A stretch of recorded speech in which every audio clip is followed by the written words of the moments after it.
Now let's move forward.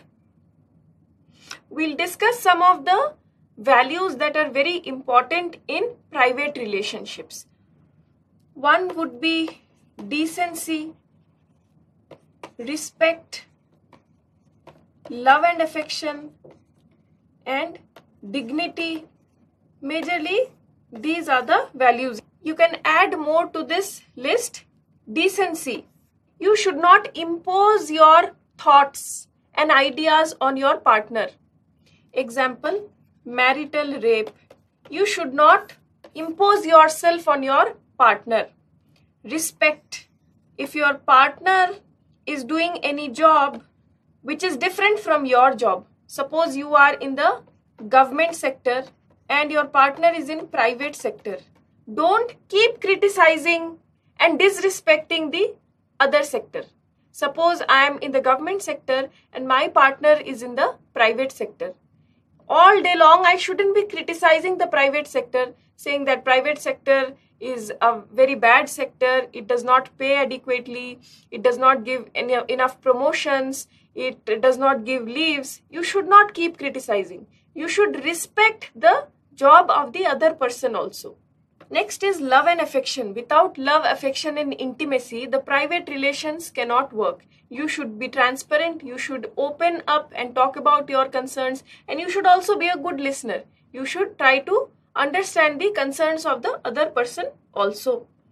Next is dignity. Like same example we can give. You should have respect for the other person.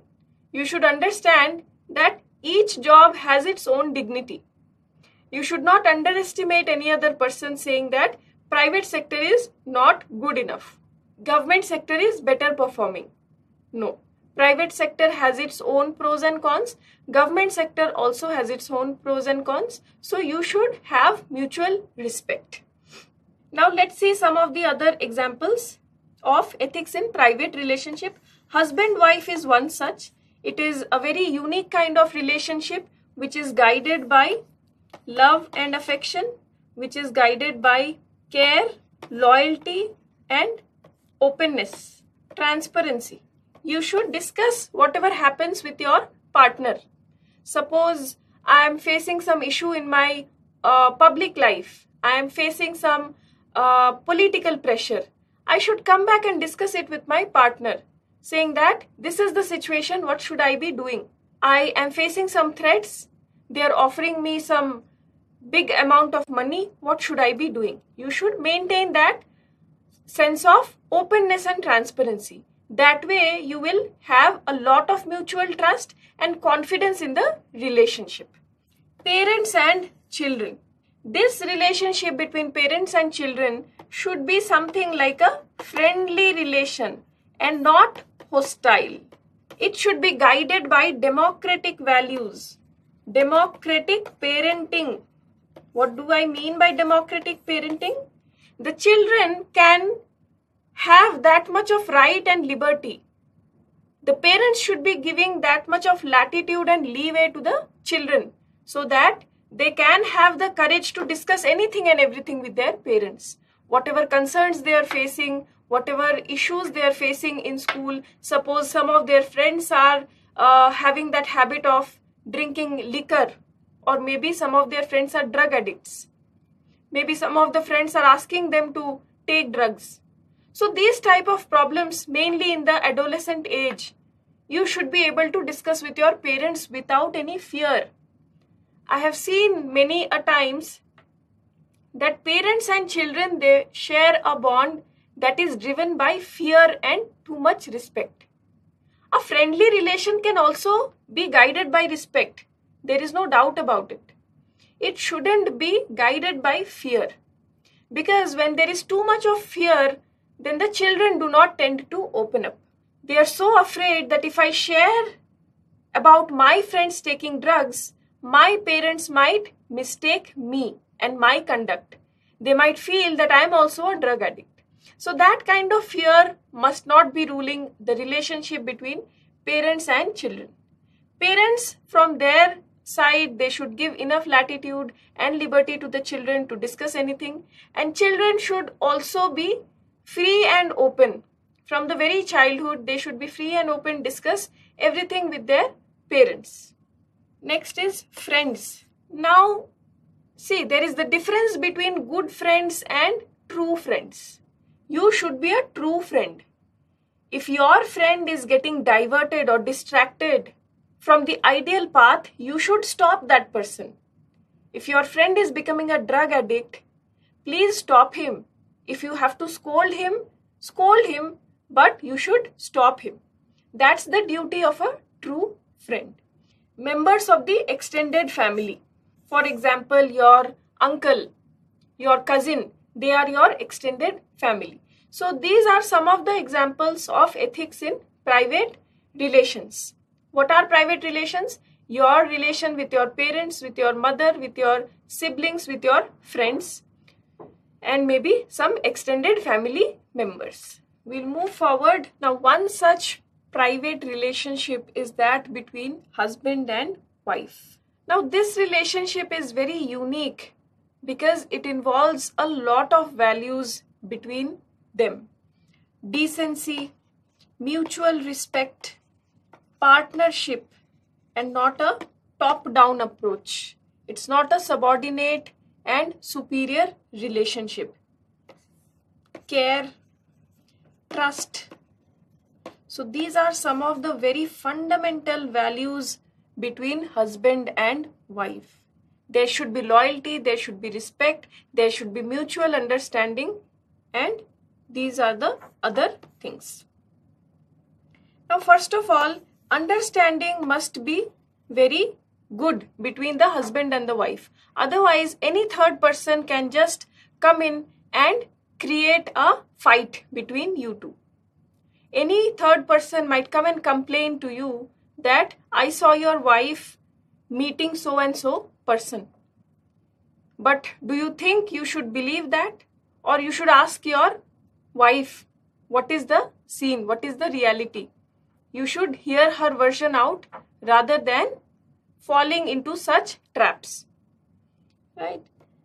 You should not impose your views on the other person. Suppose you are very fond of government jobs. Your wife is not fond of government jobs, but still every single day you try to convince her, you try to force government jobs on her, saying that please apply these many government jobs today and I want you to clear a government job. So you should not impose your views. Have respect for the views of the other person also. No job is good or bad. You can excel in any type of jobs. If her interest is in private jobs, let her do that, because by doing what interests her, she will be able to reach better heights. Participation in decision making. Most of the times what happens is patriarchal values or patriarchal factors dominate a family. What happens is all the major decisions of a family are being taken by the male members, which is not appropriate. Starting from keeping the name of a child to which school that child should be sent to, all the major decisions are being taken by the males of the family. Where that child will go for his or her education, or maybe what career path he or she should choose, all the major decisions are being taken by the male members of the family, which is again very inappropriate. The husband-wife relationship is not a superior subordinate relationship. It's a partnership. It's a friendly relationship where both of them are equals. So, the participation of both the father and the mother in any kind of decision making, the participation of both the husband and the wife in any decision making, it may be investments, it may be buying a house or how large that house should be, buying a car, or maybe naming the kid, sending the kid to school, or deciding on the career of the children. All of that should be decided by sitting together of both the husband and the wife. Next is you should not obstruct hobbies or career. What happens in most cases, suppose the wife or husband is working in the IT sector and he gets an on-site opportunity. Suppose he has to fly to some Western nation and he has to stay for say 5-10 years. So what happens is, in the process, the wife has to leave her job and career. She has to remain a housewife and shift along with the husband. Why is this so? The other option could be you figure out career opportunities of both. The husband and wife should both look out for career opportunities at a common place, and when both of them gets the opportunities, they can shift. There might be a time gap between shifting of both the husband and wife. The husband can probably move 5 months ahead and the wife can go as and when she gets her job, or the other way around. The wife might shift first. It all depends on who gets the opportunity first. But why one partner has to leave the job and sit? This is inappropriate. Sometimes what happens is, especially in government jobs, if you are in a government job, you will force the partner to leave his or her job and sit with you, keep shifting wherever you shift. And the excuse that you give is, I am in a government job and I don't have a permanent place. I have to be transferred every now and then. So 2 years I'll be here, next 2 years I'll be there. So my partner cannot work. So you are imposing your thoughts on the partner. You are calling the other person a partner, but your actions are not as if you are treating the other person like a partner. The partner, you are saying only namesake, but the relationship is like a subordinate and superior relationship. Next is feeling proud of achievements versus competition. There should not be any feeling of competition between husband and wife. You are a single unit, you are in the same team. So if one partner has some achievements, you should feel proud of that. For example, recently the Gautam Budh Nagar DC Suhas Elwai, he won a medal in the Paralympics. So it was a proud moment for the entire nation.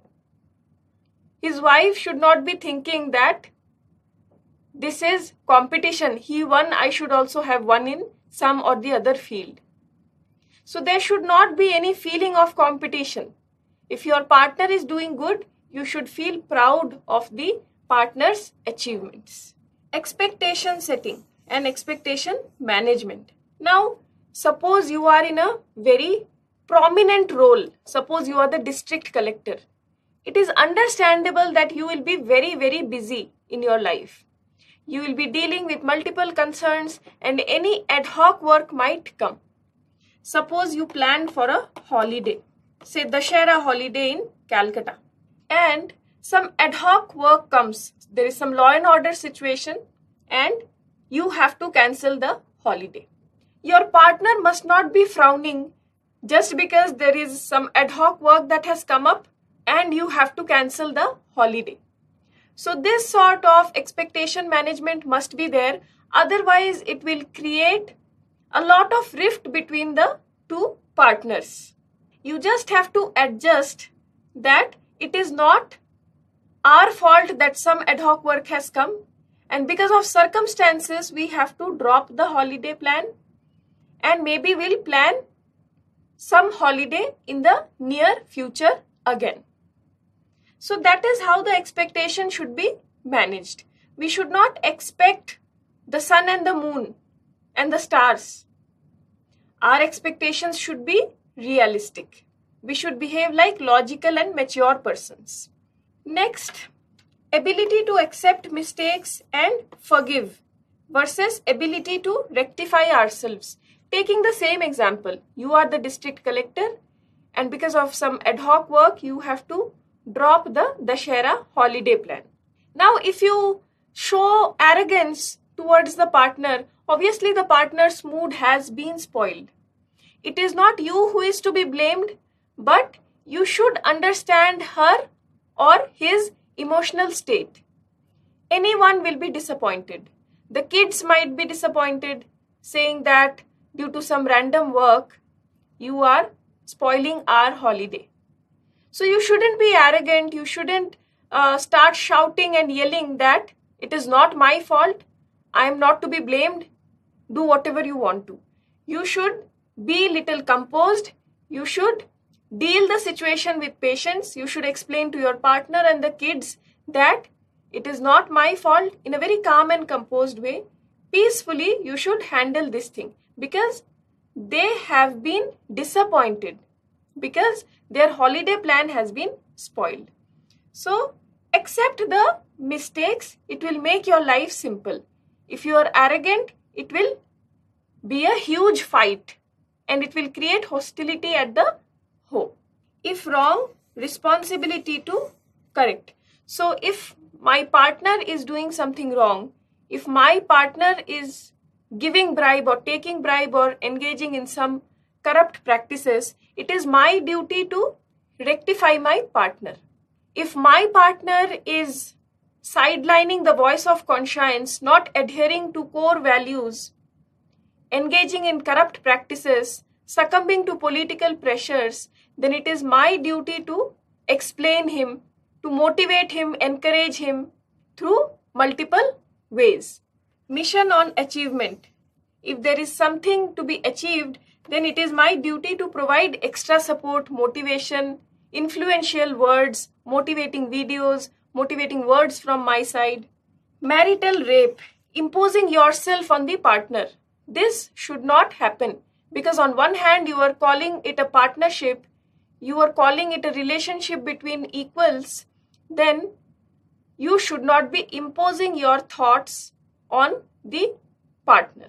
Next, we'll talk about the next private relationship between parents and children. Now, again, in most cases, we have seen that parents and children relationship is guided by fear and respect. But what I believe is respect can go hand in hand with friendly relationships also. Do you not respect your friend? At the same time, you are also friendly with your friend. So that kind of relationship which is guided by democratic values, democratic parenting is a more sustainable one. Happiness, healthy self-interest versus selfishness. Sometimes what happens, usually this happens during the graduation time when parents have to take a call whether to send the kid away for graduation or not. In some cases, the parents are bold enough to take a decision that let the child go, if necessary, even abroad, as long as the education that he or she will get is very good. But most parents, they are not bold enough. Because of selfishness, because of love and affection, too much of pampering, parents do not want to send their kids away. Particularly, they have a special resistance or hesitation to send their kids abroad. They are of the opinion that let the kids stay somewhere around in front of our eyes or at least somewhere in the vicinity and let them complete their graduation here itself because we tend to love our kids so much that we don't want to send them away. That is selfishness. That should not be done. We should see it in this way. Where is the child happy? Where is the child's future more secure? Where is the child getting the best education? So depending on these questions, we should not be dominated by love and affection too much. We should take bold decisions and send them away for graduation wherever his or her success is ensured. Next, money, authority, right means. Most of the children, particularly in very rich households, what happens? The parents give a lot of money to the kids. They don't even ask, where are you going to spend that money? The children ask for 25,000. Father, please give me 25,000. The father will not even ask, where are you going to spend such a huge amount? It is the duty as a parent to know, to keep questioning, not as a boss, but in a friendly way, so that there is openness and transparency in the relation. The child can openly say, 25,000 I am taking because I want to go for a holiday to Europe. That is fine. But if you don't ask such questions, you don't know where the child is spending the amount. He or she might be spending it in alcohol or maybe in some drugs. That age group, that age bracket is very dangerous. And in that age bracket, it is important that you maintain friendly relations with your children, but at the same time, be a little cautious, be a little alert. Because that is the time they might get deviated and indulge into such evil practices. So it's good to give money. There is no problem in that, but don't give a lot of money. You give reasonable amount of money as pocket money and also keep asking them where that is getting spent. Parents' unethical acts like lies, smoke, drink. Many times it has been observed that parents tell lies. They are not loyal to their partner. They are drinking liquor and they are smoking in front of their children. Fights between mother and father at home, and the children are getting traumatized. So these things are extremely undesirable. So today, if you are telling lies, if you are fighting at home, if you are drinking and smoking at home in front of children, what will the children learn from you? Tomorrow, when they grow up, at the age of 18, if they are smoking at home and you ask them this question, why are you smoking? This is not good. What will they reply back to you? They will reply that you don't have the right to stop us from smoking and drinking because you yourself smoke and drink at home. So to pass on good values, you have to sacrifice a lot of things. First, you have to mend your ways. You have to be that ideal parent away from all bad habits. Only then you will be able to teach the children with a lot of conviction that I have kept myself away from all bad habits and you should also be away from bad habits. Mistakes of parents. Appreciate the child. Many a times you would have seen parents saying, Sharma ji ka beta got IIT. Why didn't you clear IIT? They will always criticize. Now again, Sharma ji ka beta got into IIM. Sharma ji ka beta got job in Google. Sharma ji ka beta resigned from Google, started preparing for UPSC. Sharma ji ka beta got rank 5. So these are the things. All the time parents are in criticism mode. They feel that our children are nonsense. They are useless. They can do no good. We are always trying to underestimate our children. Whereas we are always busy praising and appreciating our neighbor's kids. Look at that child. He or she is so sharp. He or she is so, studious, going to school regularly, filling the forms of Olympiads. He or she is an NTSC scholar and things like that. We are busy comparing our children with the neighbor's children. This is something that we should not do. What we should emphasize upon is, you were this yesterday. Suppose you are 1 unit yesterday. Today you should be 2 units. You should continuously improve your current version every day. You should not remain your current version for 5 months in future. No. You should keep improving. Continuous improvement must be there from your previous version. That's how you will transform into a very, very good human being. Let's move forward. Corporal punishment. You would have seen in many households, parents are flogging or caning their children, beating with sticks or maybe thrashing them for not doing homework or not completing the work in the school itself. But this is not appropriate at all. In India, we do not have legal provisions to take actions against such parents. But in the Western countries, the moment a child complains about any such caning or flogging, these parents will not be spared. They will face legal action. So these are the things that must be stopped. By beating, by flogging, you cannot teach good values. If you are flogging them, what will they learn?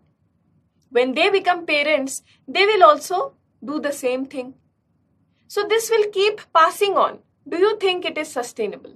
A day will come when they might bounce back, when they might treat you disrespectfully. Because in their childhood, you have flogged them numerous times. So you should refrain from such things. Caning and flogging should be the last resort. To the extent possible, you can sit down, you can get into a conversation, spend some time with the children, understand their concerns, and I don't think that there will be any problem that might not be solved through conversation. If they're not doing their homework or not completing their work on time, then you should tell them strictly. Words, in fact, strict words should be enough, and flogging should be the last resort. If you start beating up the children from the age of 5 or 6, actual age is actually left. What will happen till the time they reach the age of 18, they will become very rowdy and arrogant individuals. And even flogging and caning will not be able to control them. So that should be the last resort. Refined knowledge. You should emphasize on knowledge gathering and fine-tuning that, refining that very knowledge over time. Being firm versus loving nature of parents while correcting delinquent behavior. Suppose there is alcohol addiction or drug addiction. The solution does not lie in flogging or beating up. The solution lies in sitting down with them, working as a team, giving more and more time to the children. In that case, probably they will not have to drink. They will not have to take drugs. They will understand what is the problem with drugs. Have you ever tried to sit down with the children to explain them the bad effects of drugs? We feel children are immature. They are illogical. They do not understand anything. But that is not the case. We have never tried to explain it through conversation. So give them more time and things will be sorted out. You don't have to beat them up to make them stay away from bad habits. Changing nature of parenting, changing economic, social nature and effects on parenting. Nowadays, what is observed is parents are also busy with Twitter and other social media platforms. WhatsApp status. They are all busy with smartphones. Where is the time to sit down with children and talk about their concerns? So because of this deprivation, if you come back from school, you don't find your parents at home because they are working. They'll come back at maybe 7 or 8 in the evening and they will be busy with their tabs and other gadgets. WhatsApp, maybe smartphone, maybe watching movie or something. But that did not happen 10 years back. We would all sit down together at the dining table, eat together, discuss and have tea in the evening together. We would spend quality time with our parents discussing about multiple problems and issues. But these things have changed in the current times. The current nature of parenting has changed a lot. In some types, it has improved. In some types, it has also degraded. The degradation is mainly because of these things. The smartphones, the smart gadgets and social media platforms. It is eating up a lot of mind share of the parents. And so the parents are not finding enough time to spend with their children. So this leads the children into depression, deprivation and into such things like alcohol and drug addiction. The next private relationship is the relationship or bonding between friends. So the relationship between friends is again very unique. True friends are rare. They are those who will criticize you when you are getting distracted. They will scold you if they find you involved in some unethical acts. They'll encourage you to do good, to study more, and discourage you from getting distracted. If you say, let's go out for a movie, they'll say that bunking classes is not good. You can go out for a movie maybe on some other day when there is a class off. Friends are trustworthy. Ideally, friends should be sharing that level of trust. Critical role in inculcation and sustenance of habits. For example, if we are talking about bad habits like drug addiction, smoking, drinking, then they are the people who will support you. They are not true friends. Offer necessary emotional support. suppose you undergo a breakup. You are in college and your boyfriend or girlfriend breaks this relationship. Who provides you the emotional support? True friends. They take you outside, they take you to a bar or pub and refreshes your mind. They take you out for shopping. They'll not leave you alone. They'll sit beside you and provide you the emotional support. Support the ethical acts. True friends will always support you for ethical acts. They'll explain you that when you are on the ethical path, you will have to face a lot of trouble, difficulties, and personal hardships. But these hardships will only be temporary, so keep going. Respect privacy and choices. They will not try to impose and intrude into your personal sphere. They will give you that space. If you are not ready to express something or reveal something to a true friend, the true friend will understand and give you that personal space. He or she will not try to intrude into your space. Do not control or criticize unnecessarily. So the relationship between two friends is again not a superior subordinate relationship. It is a relationship between two equals. So it's more like a partnership. So one should not be bossing over the other person. You shouldn't try to control the other person always. You shouldn't try to impose your thoughts always on the other person. So for a simple example, if you want to go out to eat, 2 or 3 friends, you people want to go out for dinner. So it should not be the case that only one person is always deciding where to go. You might have your own preferences. Person A might be having his or her own preferences. But it should not be the case that person A is deciding always which restaurant to go based on his or her choice. He or she should be inclusive. If we are going out one time as per the choice of person A, the next time I should be going as per my choice. Right? Everlasting friendships versus others. So most often you would observe that the relationships or friendships that we develop in school are the most long lasting, because these bonds develop in the very toddler age, in the very childish age, immature age. The lasting friendships which develop in school, they are guided by pure love and selflessness. There is no self-interest involved in those relationships. They are very innocent relationships and very pure relationships. So they last for a longer time. Now at the age of say 30 or 40, you will not develop any new friends. Because at this age, we become very selfish and only self-interest is the main driver. Right? That's the reason you would see as we grow up from school, we go to college, then we go for jobs. So the number of true friends that you will encounter will keep reducing. You might have simple casual relationships with multiple people, but those relationships will not come under the category of friends. So that is the reason. Next, everlasting friends. We have just discussed this pointer.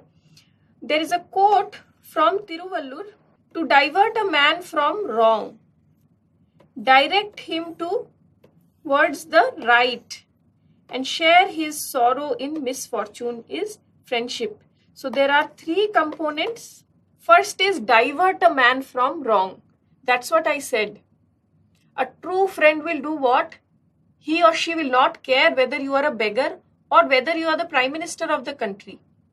A true friend will always warn you, will act as the voice of conscience. Before taking any decision, that true friend will always advise you that if you do this, these are the consequences. If you do the other thing, these are the consequences. They will always guide you to do better things in life. They will always suggest you to be ethical, even though ethical life will have a lot of hardships. Second, direct him towards the right. Always motivate the other person towards the path of moral values, ethical standards. He will not say that engage into corruption because that's easy money. Rather, he will say that take the ethical path even if there are hardships, because these hardships are only temporary in nature. Share his sorrow in misfortune. Like we discussed the example of breakups in school or college. Another example can be the loss of someone in the family, maybe death or father or mother or any family member. A true friend will always be by your side. He or she will not even go to their own house. They will keep sitting with you till you feel better. They will not leave you alone in your crisis times. So from the Thirukural we have this quote: "A smile on the face does not make a friendship. Smile in the depths of the heart does." So a true friendship should not be based on the apparent smile. It should actually go deep inside and see what is the guiding factor. Is the guiding factor pure love? Is the guiding factor selflessness? Or is the guiding factor some selfish interest? Or you are a yes man. So just smiling at everything that you say, or just saying yes to everything that you want to do, does not make you a friend. Friendship is a lot more than that. Friendship is a lot beyond that. Friendship is not any less than a family member. In fact, in some cases, as time passes by, friends become a part of your family. They are as good as your brothers and sisters. They are actually a part of your family. In course of time, they become a part of your family. So, if you are not genuine from within, if you are not honest from within, your only task is to say yes to everything that the other person wants. You just want to be a yes man, just supporting the other person in whatever he or she wants to do, either good or bad. That is not true friendship. True friendship should be guided by genuineness, honesty. You should have the courage to say no. You should pull the person back from the unethical instances whenever you know that the consequences are unethical. You should have the courage to stop the other person from getting into some wrong activities. That is the nature of true friendship.